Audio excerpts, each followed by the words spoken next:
Hello students of class 12. Hope you are doing well. Myself Rachna Works and you are watching Rachna Works RN Academy. So this is my second lecture in which we discuss about solubility and the factors affecting solubility. First lecture के आप description में link देख सकते हैं. तो second chapter में हम discuss करेंगे solubility and factors affecting solubility. सारे क्वेश्चन जितने भी प्रीवियस ईयर के क्वेश्चन पेपर हैं उनके न्यूमेरिकल्स, उनके क्वेश्चन आंसर हम डिस्कस करेंगे. तो सब्सक्राइब कीजिए एंड कंप्लीट कीजिए अपना syllabus in a very fantastic way. Okay let's start. The maximum amount of solute that can be dissolved in the specific amount of solution at specific temperature. मतलब एक glass के अंदर पानी है और उसमें आप शुगर ऐड करते जा रहे हो और उसमें शुगर ऐड होना बंद हो गया तो वो एक सैचुरेटेड सॉल्यूशन है. अब उस सैचुरेटेड सॉल्यूशन में कितनी अमाउंट शुगर की प्रेजेंट है वो सॉल्युबिलिटी है. उतनी अमाउंट शुगर उसके अंदर डिसॉल्व्ड है, उसके अंदर घुली हुई है, सॉल्युबिलिटी.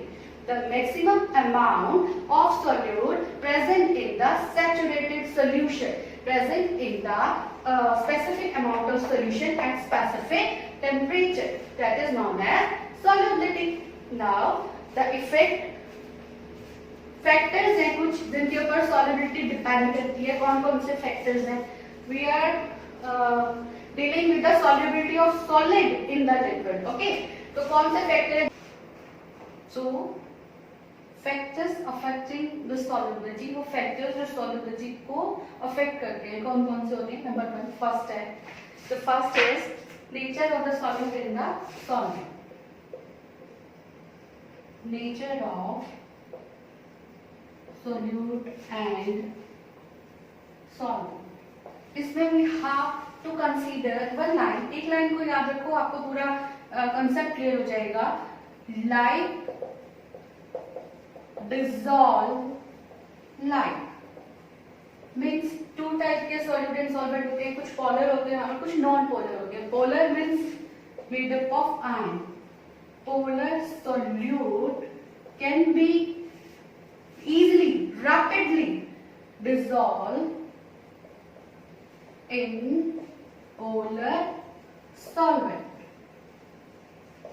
पोलर या ionic is the same thing जिनके ऊपर चार्ज होता है. For example sodium chloride NaCl is rapidly dissolve in water H2O.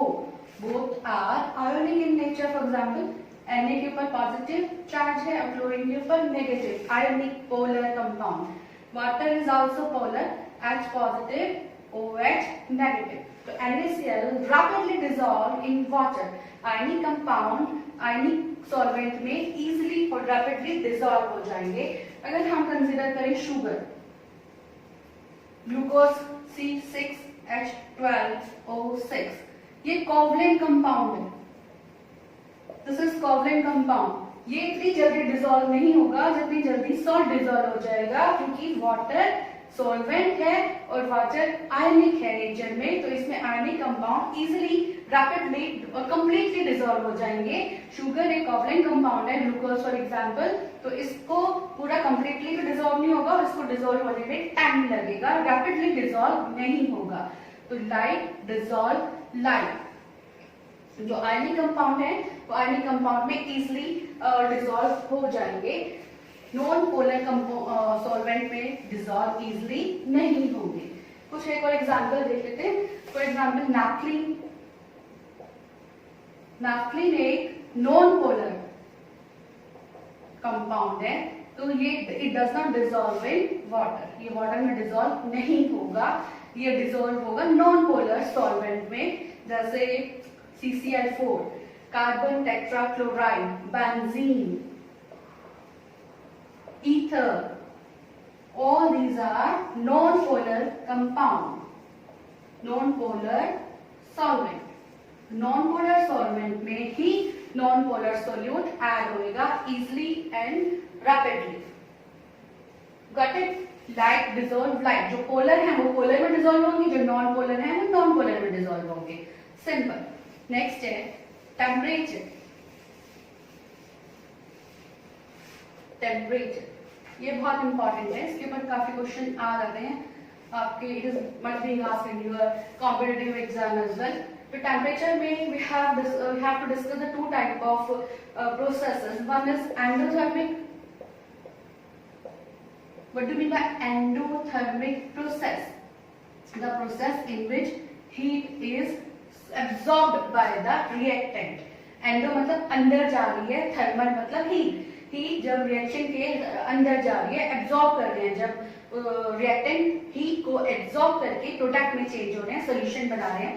For example solute plus solvent, अगर हम इनको हीट प्रोवाइड करेंगे तब ये सोल्यूशन बनाएंगे। This type of reaction are known as endothermic reaction, endothermic process. In case of the solubility हम पढ़ रहे हैं, तो सोल्यूट और सॉल्वेंट को हमने डिसॉल्व किया और उनको हीट प्रोवाइड की, तब उन्होंने सोल्यूशन बनाया, तो हीट अंदर जा रही है, दिस इज एंडोथर्मिक प्रोसेस। तो इस केस में बेसिकली जो एंथैल्पी होती है सोल्यूशन की वो ग्रेटर देन जीरो होती है।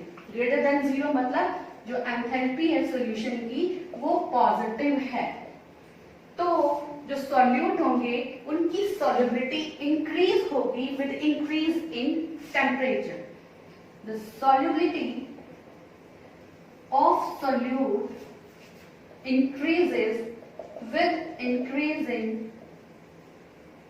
Temperature. It is because of the Lee-Chapler principle, as we have discussed in 11th class, जैसे हमने 11th class में पढ़ा था। Lee-Chapler principle के अकॉर्डिंग एंडोथर्मिक रिएक्शन में जो सॉल्युबिलिटी होती है सॉल्यूट की वो इंक्रीज होती है विद इंक्रीज इन टेम्परेचर। कौन कौन से कंपोनेंट होते हैं सॉल्यूट? फॉर एग्जांपल जैसे अमोनियम क्लोराइड है, पोटेशियम क्लोराइड है, सोडियम कार्बोनेट है, इन सब की सॉल्युबिलिटी इंक्रीज होगी अगर हम टेम्परेचर इंक्रीज करेंगे, बिकॉज ये एंडोथर्मिक रिएक्शन क्रिएट करेंगे जिसमें हीट एब्सॉर्ब होगी और enthalpy of solution greater than zero positive होगी, तो इनकी सॉल्युबिलिटी इंक्रीज होगी with increase in temperature because of Le Chatelier. So, what is the effect of temperature in exothermic process? What is exothermic process? Exo means emit out, emission, and thermic मतलब heat. तो वो process जिसमें heat बाहर निकली, emit out हुई। During the dissolution of solute into solvent, when heat is emit out in the reaction, जब हमने solute और solute को solvent में dissolve किया तो हीट बाहर निकली, हीट रिलीज हुई, उस प्रोसेस को एक्सोथर्मिक प्रोसेस बोलते हैं। और इस केस में enthalpy of solution is less than zero, zero से कम होती है, इट मींस नेगेटिव होगी। Enthalpy of solution is less than zero means enthalpy of solution is negative here. So solubility of solute decreases with increase in temperature. अगर exothermic process है तो enthalpy zero से कम होगी, negative होगी, तो solubility solute की decrease होगी जैसे जैसे हम टेम्परेचर को इंक्रीज करेंगे। इसका एग्जांपल है सोडियम कार्बोनेट मोनोहाइड्रेट। इसकी सॉल्युबिलिटी डिक्रीज होती है जब हम टेम्परेचर को इंक्रीज करते हैं, क्योंकि according to the Le Chatelier principle exothermic process में सॉल्युबिलिटी ऑफ सॉल्यूट डिक्रीज होगी टेम्परेचर के इंक्रीज होने पर। Okay, the next and the last is effect of pressure. What is the effect of pressure on the solubility? Pressure का कोई भी significant effect नहीं होता, इसका कोई भी इफेक्ट नहीं होता। Why? Because solute and solvent both are highly incompressible.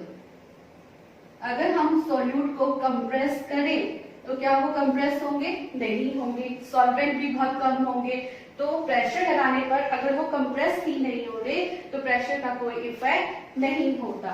These are factors affecting solubility. तो आज हमने सॉल्युबिलिटी और फैक्टर्स अफेक्टिंग सॉल्युबिलिटी डिस्कस किया। न्यूमेरिकल डिस्कस करेंगे, प्रीवियस ईयर के क्वेश्चन आंसर डिस्कस करेंगे। Be with me, we will finish your syllabus class 12। Subscribe कीजिए और शेयर कीजिए अपने फ्रेंड्स के साथ। Thank you.